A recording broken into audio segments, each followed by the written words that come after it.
ॐ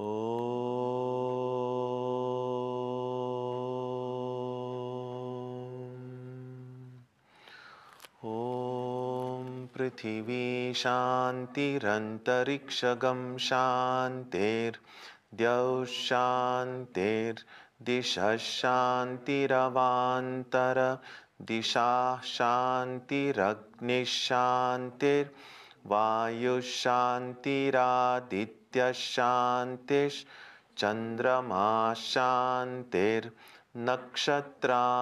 शान्तिरापः शान्तिरोषधयः शान्तिर्वनस्पतयः शान्तिर्गौः शान्तिरजा शान्तिरश्वः शान्तिः पुरुषः शान्तिर्ब्रह्म शान्तिर्ब्राह्मणः शान्तिः शान्तिरेव शान्तिः शान्तिर्मे अस्तु शान्तिः.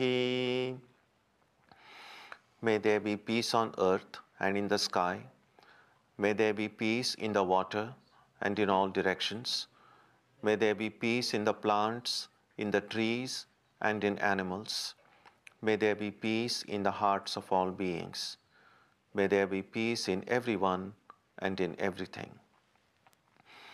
Sarvetra sukhinas santu, sarve santu niramayaha, sarve bhadrani pashyantu, ma kaschit dukkha bhag bhavet, sarvastaratu durgani, sarvo bhadrani pashyatu, sarvas sadbuddhimapnotu, sarvas sarvatra nandatu. May all be happy and healthy. May all see what is good, and may no one experience misery. May all overcome their obstacles and acquire good tendencies. May people everywhere find joy and fulfillment.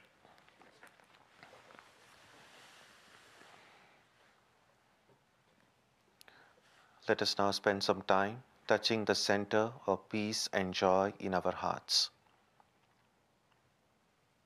A good way to begin the practice is to withdraw the scattered energies of the mind and bring them to rest on one point. That point can be our own breathing. Let us therefore practice breathing with awareness. As we breathe in, let us visualize that our body and mind are being filled with love, strength, and compassion. And as we breathe out, let us release all the stress, anxiety, and exhaustion in the body and mind. Let us practice this way for a while.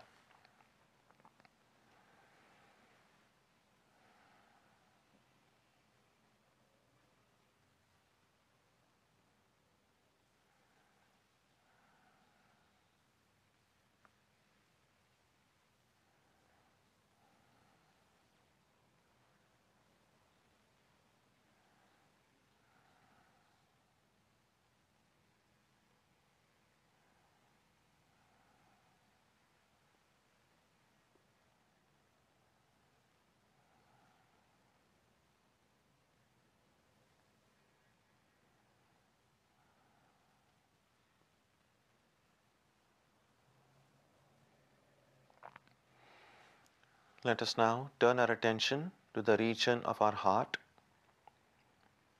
Although God is present everywhere and in everyone, the divine presence can be felt most clearly in our hearts. We can meditate in any way we have been taught. To remain focused, we can take the help of a short mental prayer or a mantra or a divine name. Let us now spend some time dwelling on the presence of God in our hearts.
Om Satoma Satkamaya Tamasoma Jyotirgamaya Mrityorma Amritam Gamaya Aviravirmayedhi Rudrayatte Dakshinam Mukham Tenamam Pahi Nityam. May the Divine lead us from the unreal to the real, from darkness to light, from death to immortality. May the Divine Consciousness fill our hearts and protect us.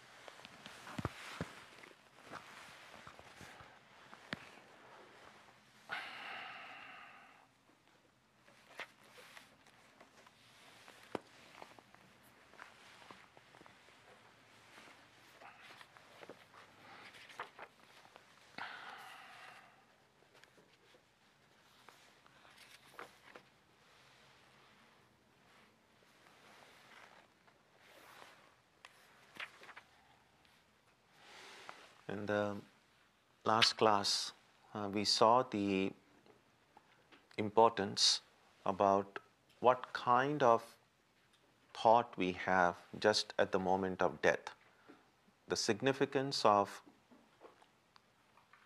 what we are thinking when death comes and how it influences what happens after death.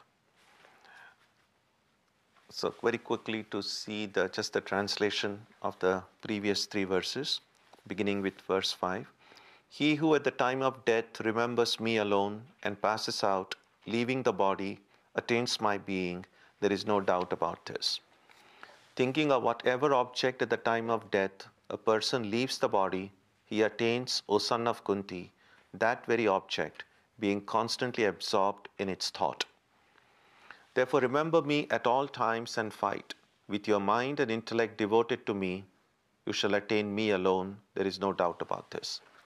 In this context, we also saw the story of Jadabharata, which is mentioned in ancient texts, about how a great sage who was, although very advanced in spiritual life, got attached to a deer and had to be reborn as a deer, because that was the last thought in his mind. And so the idea is, if we train ourselves now, train our mind to dwell on the infinite, to dwell on God, then because the mind is trained that way right now, when the time of death comes, and none of us knows when it's going to be, but whenever it comes, because the mind is trained now, it will automatically tend to think of God at that point. But if I'm not trained my mind at all now to think of God, then when that last moment comes, first of all, it won't come naturally to me. Not only that, even when people around me, say around on the bed, I'm lying on a deathbed. Well, the person who is dying doesn't see it as a deathbed, but even if the people around, and sometimes we do, people around are praying, they are chanting, so there are pictures, holy pictures and everything kept. All of those things are meant to remind the person who's about to go, think of God. This is the thing to be thought of. But if we have not trained ourselves to think of God earlier in life, these external things have only limited utility, because in spite of that, we will not be able to think of God. Not only that, sometimes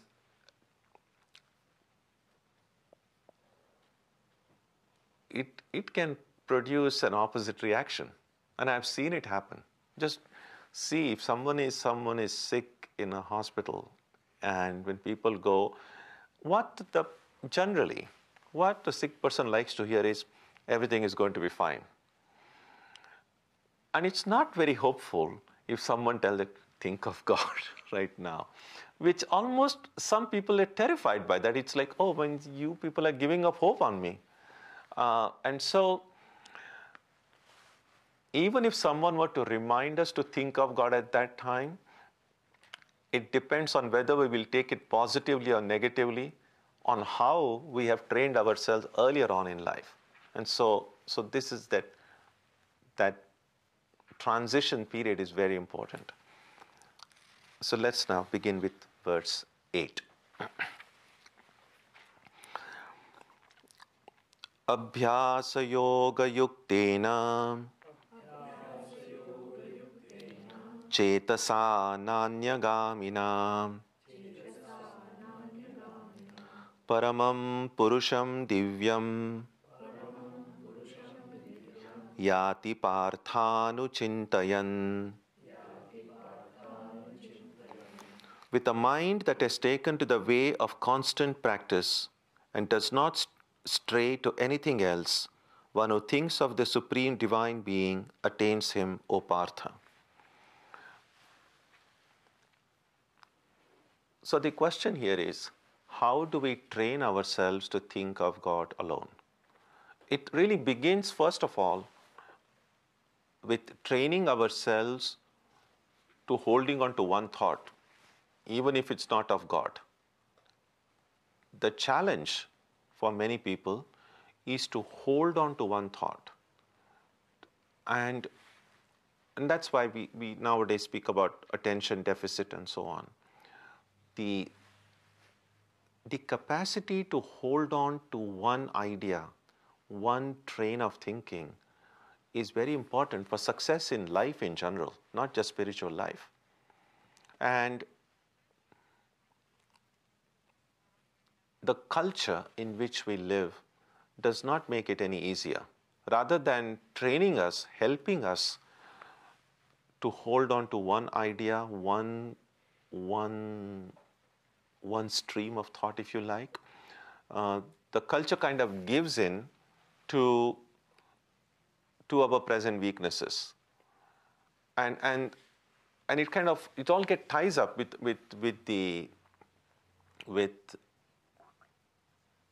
advertisements, business. I mean, when you watch any program on a television, the frequency with which there are these commercial breaks. Now you might say, well, it's as I said, it's all tied up because that's what brings revenue to the different channels. But on the other hand, even if you're watching some serial or watching some story, and if it's going to be interrupted with advertisements, it's preventing you from the ability to just hold on to some story, some line of thinking, even if it's for 15 minutes or 20 minutes. So the world outside is not very helpful in helping us to hold on to these things. And that is why even when we have to do some studies, some research, people get so often distracted and people speak about multitasking. Some people will have some song going on and then they do other things which may not seem such a bad idea from one perspective, but on the other hand, it's also then not helping the mind to just hold on. If you're listening to a song, listen to a song. If you are reading, just read. But if you're trying to do both, you are doing neither perfectly. Actually, and as I think we have spoken on this in the past, in a real sense, multitasking is not possible. I mean, if you want to be very technical about it, at any given moment, the mind can think of only one thing. Now, we have the illusion that simultaneously there's a lot of ideas in my mind, lot of thoughts are there. They are not there at the same moment. The mind is just flitting from this. It's kind of going back and forth. But because it does it so fast, we think that they are there simultaneously. So even when you are so-called multitasking, you are not really multitasking. You are just doing, say you are listening to a song for a moment, the next moment you are doing something else. Even when you're driving and you're listening, it's still you're not doing two things simultaneously. But because it happens so fast, we don't realize it. So that's a good thing to keep in mind. From the Indian psychology point of view, the mind can hold only one thought at any given time. So what we need first of all is to train ourselves to hold a mind to one thought. And once that training comes, then we can choose what thought we want to hold it to. Vivekananda said that concentration is the key to knowledge. All great discoveries that have occurred, all great inventions that have occurred in science, technology, all great breakthroughs that have occurred even in humanities, all great insights that people have come up with, all great works of art that are come, everything has happened only through concentration. When the artist or the writer or the scientist is able to focus his entire being on whatever is being studied or researched, then the deeper truths of that are revealed. And that's when breakthroughs occur. And that's also true with regard to knowing the self, knowing the Atman. So just thinking casually, say 5 minutes meditation in the morning, 5 minutes in the evening, might bring us some amount of calmness, some amount of satisfaction. But then if we are expecting, oh, I want to get enlightened, but I do a little bit of meditation every day, that's not, that seems rather unrealistic. But think about all these, even people who have received Nobel Prize, for instance, they just kind of casually read some book and say, oh, I just read the book half an hour and I got a Nobel Prize for it. It doesn't happen. So many years of research has gone. They have had to sacrifice so many other interests in life to devote themselves to the pursuit of some study, some field, and then they achieve something grand in that one. So same thing in spiritual life. We can get some amount of peace of mind and joy and a good sleep with a regular practice of meditation, which is okay. But if you want something deeper, then we need to concentrate. And that's what Krishna is saying here, Abhyasa Yoga. Abhyasa means a practice, a repeated practice with concentration, with focus. There was that the TV Mahabharat serial. Have you seen? How many of you have seen it? So you might remember there's one little incident which is actually quite funny and I think it just teaches us a lot. So it is when all these Pandava brothers are little children, and this Arjuna, who is asleep, and then night he suddenly hears some sound. And then he just wakes up. Who is making this sound at night? It almost seems like whether some rats around or what. Then he wakes up in the dark and he kind of goes toward the sound. And then he finds that sound is coming from the kitchen. And then he goes and then he finds Bhima, who's also a little boy, sitting there. And Bhima is shown, is kind of a sturdy among the brothers. And then he is just sitting and eating at night. And so this young Arjuna says, and Arjuna is a younger brother, so he asks Bhima, "Oh, Dada, how are you able to do it in the dark, eating?" And then this Bhima says, "My brother, abhyas, just practice." And it's nicely put. I mean, so then that gives an idea to Arjuna. Yes, abhyas, I need to practice. And then immediately he goes out, and at night, then he starts practicing his archery. That's how he becomes one of the best archers in the world, because then even in the dark, he learns practicing, shooting at the target. So a very good idea is presented through that little kind of a funny incident. And we need to remember that also. So if we want to remember God at the moment of death, abhyas, we need to remember God now when we are healthy, when there are full good faculties of mind and body.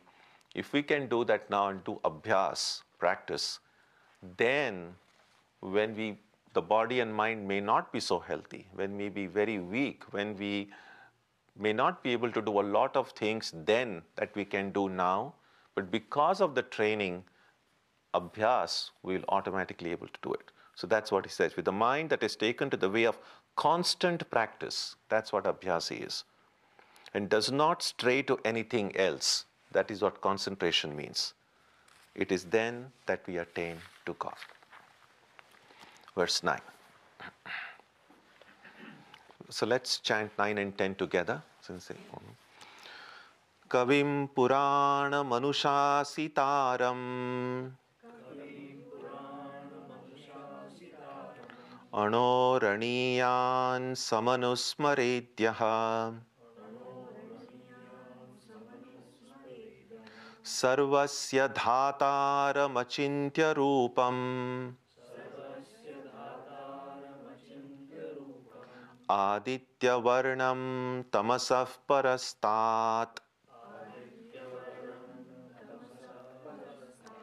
Prayana Kale Manasachalena Bhaktya Yukto Yoga Balena Chaiva Bhruvor Madhye Pranamaveshya Samyak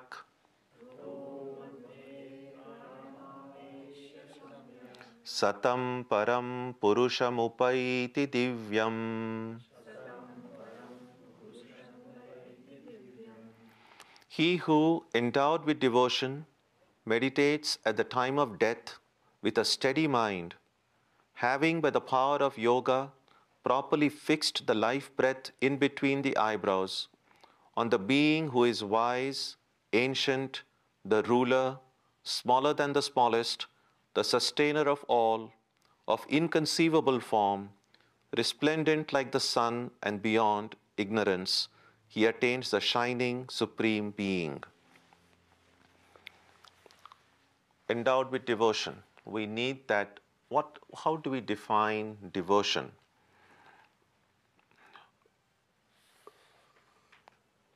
Shankaracharya has a very good definition of devotion, and he says,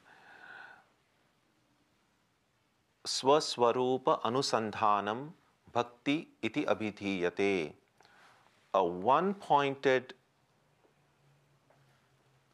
exploration, a one-pointed focus on one's true nature. That is devotion. Now that true nature seen subjectively is our own spirit, the Atma. But it's also possible to see that same truth, the same spirit objectively. It's just a way of how we see it. The spirit is one. If we see it subjectively, it's right here. If we see it objectively, we see it as God, Parameshwara. They are not two different entities. It's just whether we see it here or there, the truth itself is one. So devotion means the single-minded focus on that truth. So endowed with devotion, meditates at the time of death with a steady mind. That's what I meant by focus or concentration. So that steadiness will come through abhyasa, through practice. Having by the power of yoga properly fixed the life breath in between the eyebrows. Now sometimes people think it's actually just focus. So this is not to be taken literally. What it means is, what happens is if you just try to bring your it's not focusing your eyes on your on the. Sometimes in the Gita will say focus your eyes on the tip of the nose. Now here we hear about the life breath on eyebrows. It's like this. I don't want to get into technicalities because it's not necessary right now. But yogis have seen, detected different centers of consciousness in our hearts. And it sometimes this language can get very esoteric. You'll hear about chakras and so on, which sometimes can be a distraction. It's enough for us to know that there are levels of consciousness in our own heart. And it is said that when we say someone is very worldly, or someone who is just focused on the material world with no interest at all in higher realities, then such people's mind is said to be focused on the lower centers of consciousness. So spiritual life begins when the heart center is awakened. Now, the heart, of course, there is the physiological heart, and that's not really the heart that is referred to here. Heart, even the physiological heart is an important part of our body. But besides that heart, we also see heart as the seat of emotions or feelings. And that is different from the anatomical heart. Sometimes we know when we are overwhelmed with some emotion, we feel a heaviness. And then we have even language says, with a heavy heart. Sometimes people touch their heart when they say. So heart is also seen as a seat of emotions. So just as there is a physiological heart, there is the emotional heart. There is also something called the spiritual heart. So really we have three hearts.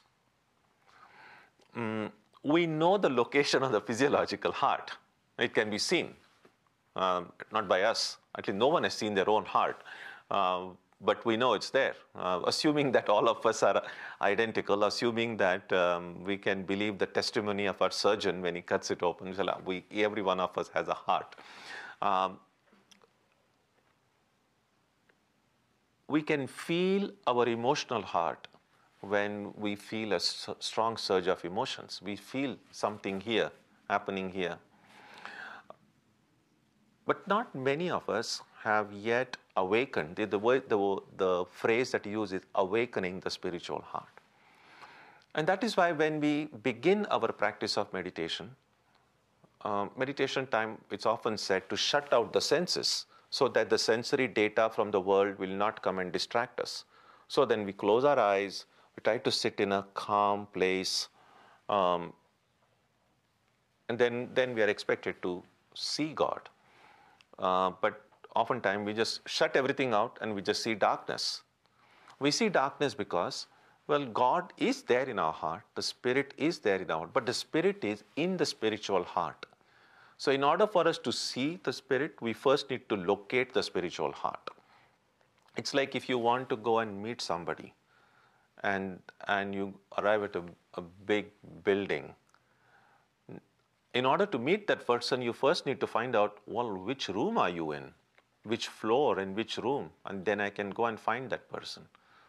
In the same way, when we try to think of God, we have arrived at this building. I said, but where is the room in which to find? And so in the beginning, the struggle is not so much to see God. The first is to find the room where God dwells. And in order to find that room, first of all, we need abhyas. First of all, we need the capacity to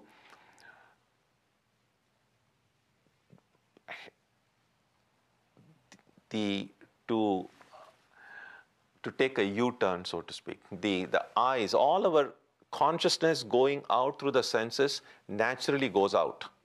So if I open my eyes, I don't have to, if my eyes are in good condition, I don't have to struggle to see. Automatically, I'm able to see everything. If my ears are not plugged in with this thing, I automatically hear all the sounds. So all this consciousness is going outside and grasping sounds, sights, everything. So when I shut it out, this capacity of consciousness to grasp things, instead of it going out, I have to make it go in. So it's like making it take a U-turn. And that's what inward looking means. We are naturally outward looking, but inward looking is to help all these things to go in. And then do it with steadiness, with a steady mind. Once we are able to awaken that heart, it's then that we really begin to enjoy meditation, because it's then not simply just struggling with it and kind of going through the motions, I won't go into it today, but on earlier occasions we have seen that meditation means seeing God, darshan. But if we can't see God, then the next best thing we can do is to think of God, which is what then we try to do through the practice of japa. What we try to do is we try to visualize the form of the Ishta. We try to hold on to the form of the Ishta in the mind. When we repeat the mantra, we try to hold on to the sound of the mantra. So we are keeping all worldly sounds outside and holding on only to the sacred sound of the mantra. We are keeping all worldly forms outside, just holding on to the sacred form of the divine. So we are thinking of the one form and one sound. And when that thinking becomes intense, at some point that thinking automatically stops and seeing begins. When it happens, how it happens, you cannot say. No one can say. It's like this.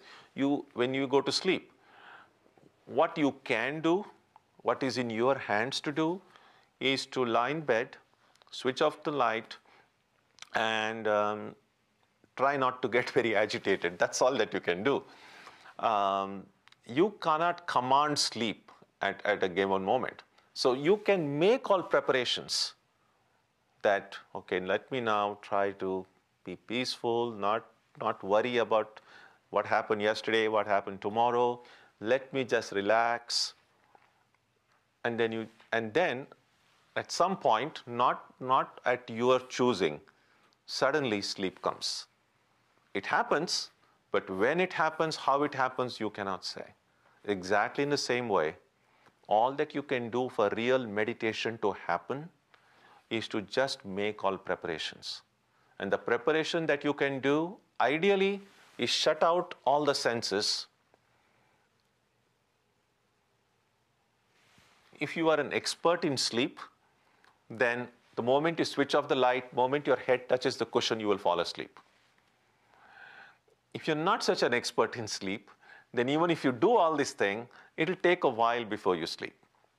Exactly in the same way, if you're experts in meditation, then when all this is shut out, you will start seeing God. If that doesn't happen, then you shut all this out, then you start repeating your mantra. You hold on to the sound, you hold on to the form, keep on thinking intensely to the exclusion of everything else.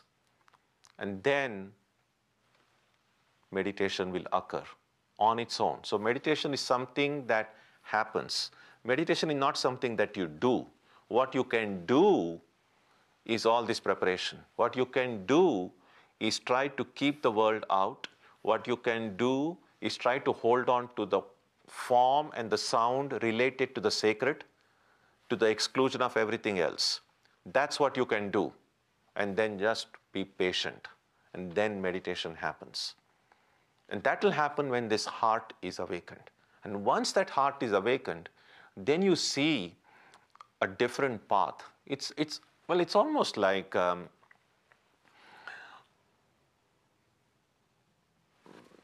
Lord of the Rings or some of these kind of tales that have come and that we might have read in our childhood. It's like there is some treasure somewhere or something, and there is a hidden tunnel, and no one knows where that tunnel is, and people are searching for it everywhere. And then once you find that tunnel, and then suddenly you find, oh, there is this huge way, and no one knows this way exists, and then you start going along that way. I'm dramatizing it, but this is the discovery that we make when the heart center is awakened is no less dramatic. Then suddenly you find, well, this area might seem to be pretty small, but the space in that spiritual heart is infinite. Once we locate it, we can see that the entire universes can be filled here. So that space is different from this space. Then you see a different road altogether. And then through that road, when the spirit starts going, that's when it enters. And then we go to the higher centers of consciousness, here, and so on. So that is what it meant here when it says,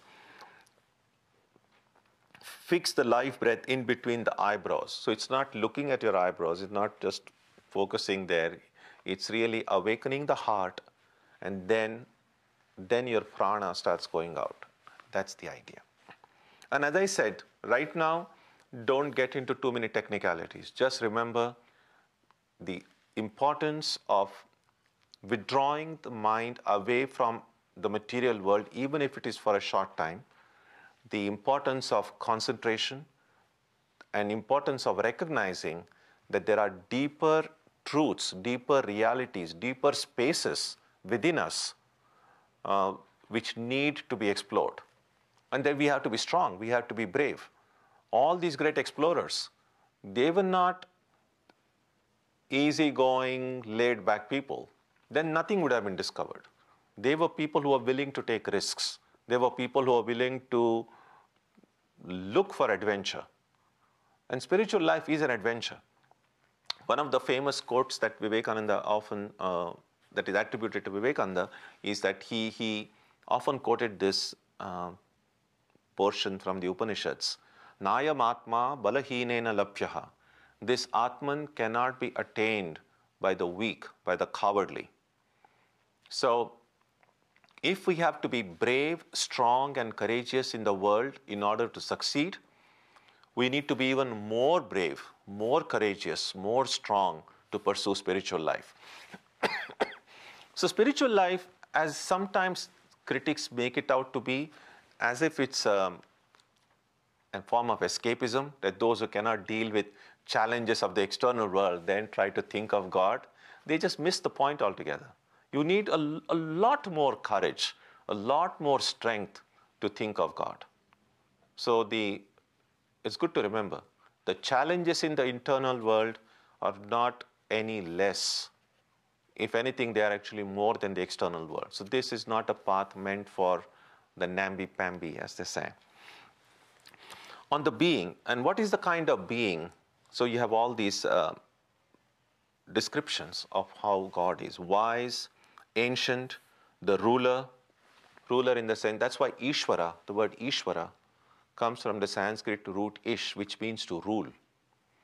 So Ishvara means literally that everything, all the natural phenomena that occur in the world, everything happens by the will of God. So there is this portion in the Upanishads which says, Bhisha asmad vatav pavate, bhishodeti suryaha, and so on. That even the sun rises out of fear of the Infinite One. The wind, the sun, the rain, everything that happens is happened by the will of God. And that's why God is the ruler. Smaller than the smallest. It is said in the Vedas, Tat srishtva tadeva anupravishata. Having created, having projected this world, God entered into every tiny bit of it. So the tiniest bit that we can even conceive of, let alone see or measure, God is present in that thing. So of course, God will be smaller than the smallest. The sustainer of all, of inconceivable form. We can have only limited ideas of the form, but God is inconceivable, being beyond our mind and speech. Resplendent like the sun. The sun doesn't depend on anything outside of itself for its light. The sun is self-illumined as far as the physical light is concerned. Similarly, God does not depend on anything outside. God is self, swayambhu, that's the word used, beyond ignorance. And to such a supreme being, one attains through abhyasa, if we are able to focus our mind to the exclusion of everything else.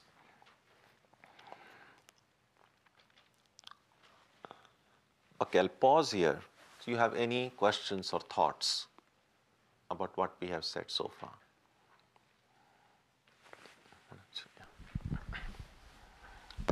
So, Swamiji, I'm just wondering, why did Krishna has to relate it to death? Why not? I mean, that sounds like in order to attain God, you have to die. No, he's not saying you have to die. I mean, that's what it sounds like. In order to, if you remember me at the time of die, then you will attain me. Yeah. But that doesn't mean that you will not attain me before you die. Yeah, so that's why I'm wondering why did he had to bring the death in this context? No, why not? Because death is one thing that we are all concerned about. That's one reality of life. So here he's pointing out the importance of knowledge coming through focusing our attention, or whatever we focus our attention to, knowledge comes through that. So he says, even at the what happens after death will depend on the knowledge, the last moment that we have. So in that context, he says, if at that last moment, if I'm thinking of God, that's where my onward journey will take me. But that doesn't automatically imply that I can realize God only after death. That's the idea.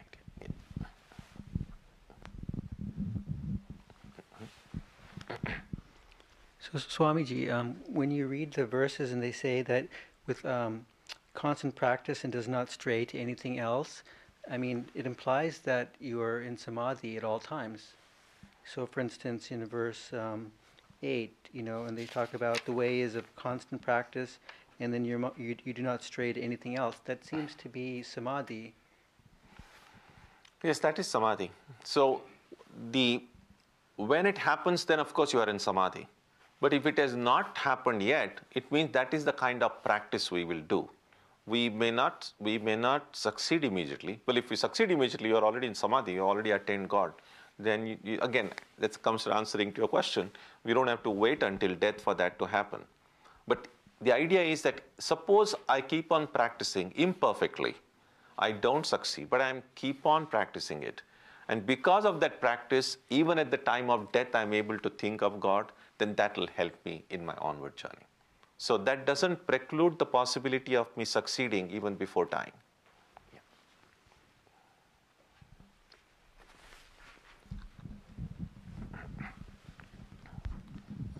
I just want to mention about your discussing about multitasking, you tell. I feel somehow it is very difficult not to multitask. Especially the time we get up in the morning, we always think we have very little time and we have to do a lot of things. So if we try to do one thing at a time, I think only the meditation or prayer we try to do one at a time, but most of the other things we are always trying to do many things. So brushing, think about what's happening. So it's very difficult to not to multitask all the time. Correct. I agree with you. But what I said was, if you want to use the words more accurately, then we are not really, multitasking is really not possible. That is, at any given moment, you cannot do more than one thing. So even when you are brushing your teeth and thinking of something else, what you're doing is one moment your thought is at the brush, the other moment there. Then you bring it here, then you bring it there. So your mind is kind of still going back and forth. One of the reasons we get exhausted, even if we have not done too much physical work, the mind gets exhausted because mind is continuously boom, boom, boom, boom. It's like going all over. So if you are able to find a way to hold it on to one idea, you will see that you will do that work in a better way. And this is little counterintuitive, you will actually save time. We think that while I'm brushing my teeth, if I'm planning, then I don't have to, I'm saving the time now, because if I first brush my teeth and then plan, then it's going to take more time. Actually, no. I said it's counterintuitive. It doesn't seem that way. And it's not very, because the mind has gotten used to doing that way, it won't be easy to separate the two. But make even an imperfect attempt. You're brushing your teeth, just brush your teeth. Concentrate fully. Think about the brush as you brush. See its bristles touching the edge of your gum, the amount of pressure that you're applying, and so on. And if you're focusing on that, then it will be very difficult to plan anything if you're focusing on all these every tiny details. But if you really do that, first of all, you will do a better job at brushing your teeth. You will enjoy brushing more, and you will be able to do it quickly. And then you just sit and say, okay, let me plan about the things that I'm supposed to do. You will find while you're planning, if you're doing only planning, not doing anything else, you will be able to make a better plan, you'll be able to do it quickly, and you will be very satisfied with it. Now, it's easy to say, separate it out. And I know the practical difficulties because our mind has gotten used to doing something else while thinking something else. Now, that is a problem.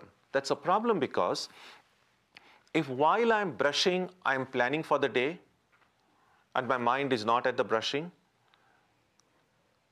then when I'm thinking about, when I'm brushing my teeth, I'm thinking, okay, so now I have to do this, but now I must first go and drink a cup of coffee. So I'm brushing, but thinking of coffee. Now, then I go start fixing a cup of coffee. But when I'm fixing a cup of coffee, I'm actually drinking coffee, but at the time thinking, now I need to go and do this. Then I go and do that. While I'm doing that, I'm thinking of something else. Now, what has happened is, I have then gotten used to the habit of doing one thing and thinking of something else. Okay? Once that becomes the way my mind functions, with the same mind then I say, oh, now I'm going to meditate. No, if I have gotten used to doing one thing and thinking something else, then I cannot complain. Oh, when I'm meditating, this lot of distraction, lot of other thoughts come. Of course they will come, because that is what the mind has gotten trained to do. But while I'm brushing, my mind is fully at brushing. When I'm drinking a cup of coffee, you just try it out. When you're drinking a cup of coffee, just be with that coffee without anything else. You will enjoy that cup of coffee more. You will really relish it and value it, and you will really love it. And you will say, wow, I've been drinking coffee so many years, I never knew it was so good. If you train yourself doing it, then when you sit for meditation, that time you'll be just meditating then. But that's what the training of the mind means. That's what abhyasa means.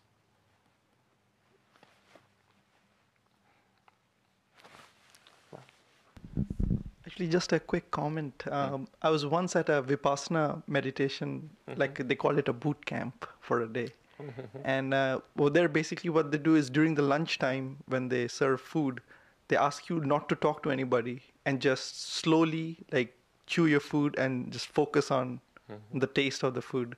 And then later they switch between sitting and meditating and walking and meditating actually.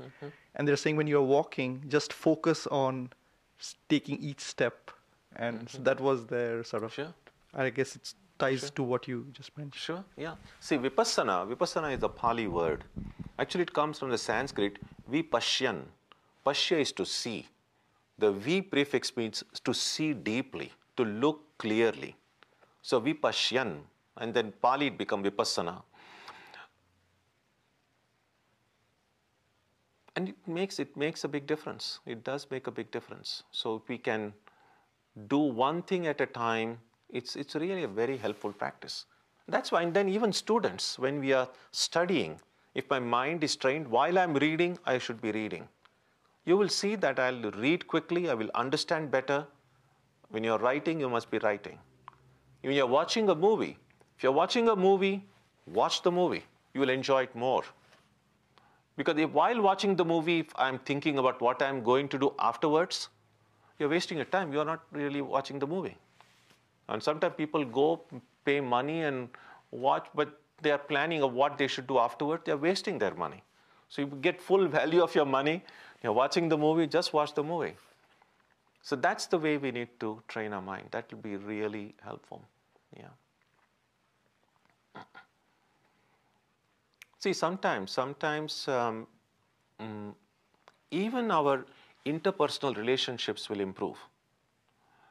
You see, when you go home tired and your wife or husband or children or a friend, whoever comes and say, hey, how are you? And speaking, but you have been so worried about the kind of things that happened that day that you are not fully present even when you are speaking with a friend or a family member. And so we carry what's happened earlier in the day with us, and then sometimes misunderstandings occur. Somebody said, I'm speaking with you and you're not even listening. You're not listening, but you're listening to something else in your mind that time.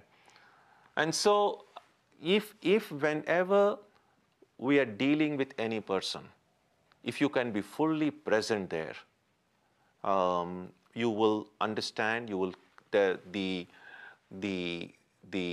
exchange of thoughts that occurs will be more productive, will be good if both the present persons who are talking are both are present there. And if one of them is thinking of something else, then that conversation will not go far. So it really is very helpful. Swamiji, how do you, excuse me, how do you manage the difference between the external tempo?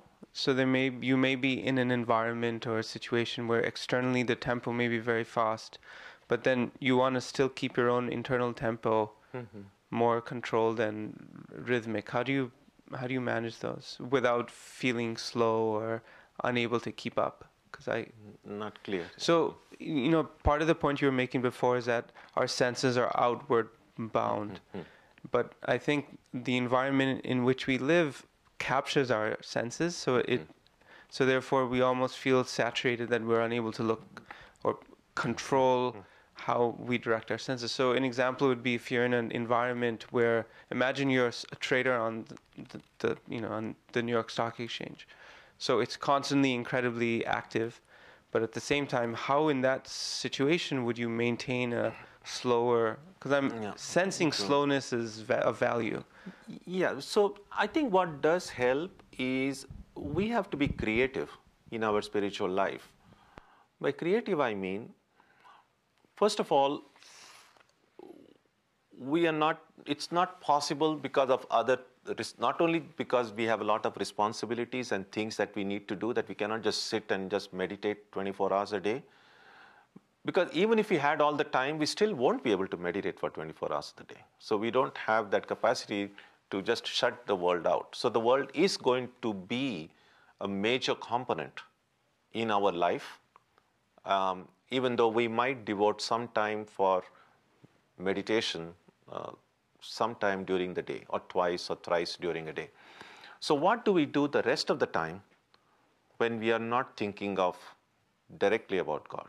When the world is there with all its variety and forms and sounds and the craziness around. So we can be creative at such time by finding ways of remembering God even in the midst of all this craziness. Which is why that verse which I actually chant during a worship, which is part of mental worship, there is one verse. It's actually one verse from a longer hymn that Shankaracharya wrote. It's called Shiva Aparadha Kshamapana Stotra, seeking forgiveness from Shiva. And it's a beautiful verse, and it goes like this. Atma tvam girijamati sahachara prana shariram griham pujate vishayopabhoga rachana nidra samadhi sthitihi sancharav padayo pradakshina vidhi stotrani sarva giro yadyat karma karomi tattadakhilam shambho tavaradhanam. Beautiful. It says, Atma tvam, O Lord, you are the Atman. Girija matihi, the Divine Mother is Buddhi. So my intellect is the Divine Mother.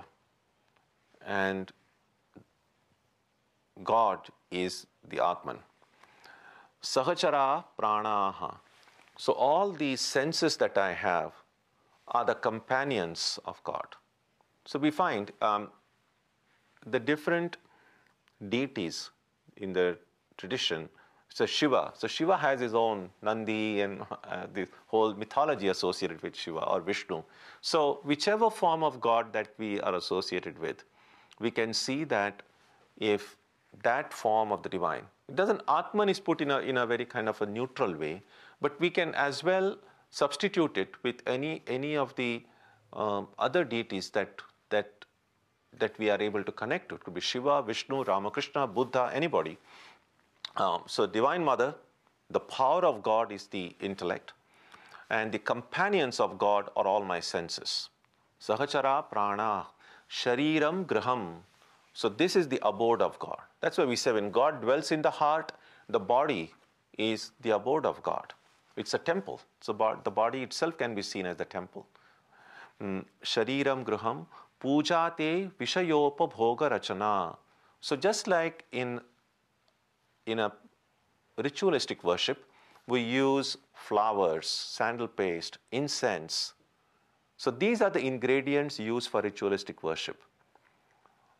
So all the sights, smells and touch, all the sensory input that we get, these are the ingredients for the worship of this cosmic deity. So look upon all sensory data as ingredients for puja. Nidra samadhi sthitihi. Look upon your sleep as a state of samadhi. Because what does happen in samadhi? The world completely disappears, and that's exactly what happens in sleep. So instead of looking upon sleep as sleep, you can look upon it as samadhi. Nidra samadhi sthitihi. Sancharav padayo pradakshina vidhi. Now, during the day we walk. We have to walk here and there. We can either look upon walking as, well, I just have to walk there. Or we can say, well, if God is present in this cosmic form, then even walking is like pradakshina. So when you go to a temple, there is a system about going around the deity. So every walk can be seen as I'm really going around this cosmic form of the divine. Sancharav padayo pradakshina vidhi stotrani sarva giro. Now when you pray, we are using words, we are making sound, but rest of the day we are doing a lot of talking also. That time also we are using words, there is sound. So can I look upon all of my speech as a prayer? Everything that I say as a prayer of the divine. If you are able to remember that, you will never be able to be nasty with anybody. You will never be able to abuse anybody. In fact, one of our very senior Swamis, who later became a president of the order, named Swami Ranganathananda, he used to say that when he was a little boy, and that time he said once when he went to school and he learned some abusive word from some friends, and he didn't even know the meaning. So when he came home, he just kind of blurted out those words, and his mother was shocked. She's saying, where did you learn all those words? And he said, well, that's what my friend was saying. And then he said his mother told him, you see, even mothers, as mother, as father, as teacher, we can be so creative. So rather than scolding him, the mother said, look, the tongue is where the Saraswati, the goddess of knowledge, dwells. So when you use words like this, you are actually insulting the goddess of knowledge. And he said that went so deep into his heart that never again in his life he was able to say anything hurtful or anything which is abusive. So that's what being creative means. So if I see that when I speak, those words are really in some way a prayer to the divine. Stotrani sarva giro yadyat karma karomi, whatever work that I do, tatta deva akhilam, all of that, shambho tava aradhanam, all my work, O God, is worship, which is really nothing but karma yoga.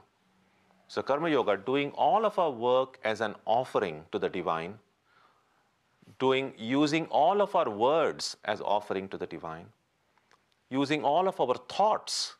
So the more we are able to connect these faculties within us, the more we are able to collect the objects outside of us to our spiritual ideal, then this inner temple and outer temple gap will become less. Does that make sense? Okay. So we will stop here today, and when we meet next time, We will resume on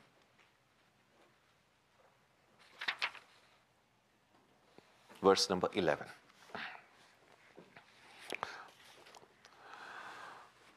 Om Jananim Saratam Devim Ramakrishnam Jagadgurum Padapadme Tayo Shritva Pranamami Muhurmuhu. We bow down to Ramakrishna and Holy Mother.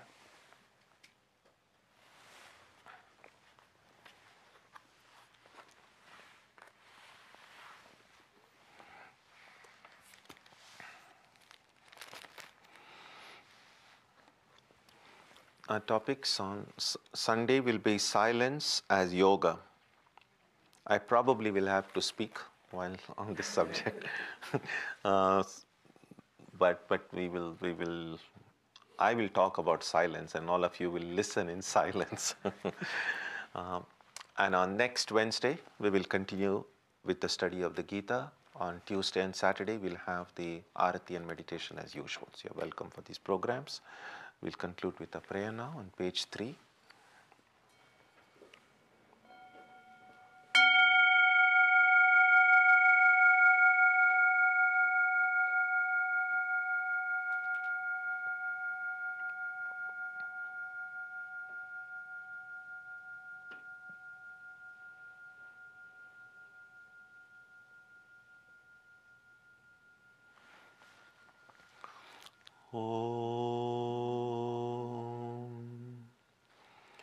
May the Divine Being, who is the Father in heaven of the Christians, Holy One of the Jewish faith, Allah of the Muslims, Buddha of the Buddhists, Tao of the Taoists, Ahura Mazda of the Zoroastrians, the Great Spirit of the Native Americans, and Brahman of the Hindus, lead us from the unreal to the real, from darkness to light, from death to immortality.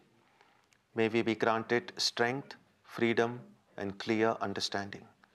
May we learn to see God in our own hearts and in everyone around us. May God bless us all and fill our hearts with gratitude, grace, and love. Om Shanti Shanti Shanti. Peace, peace, peace be unto you.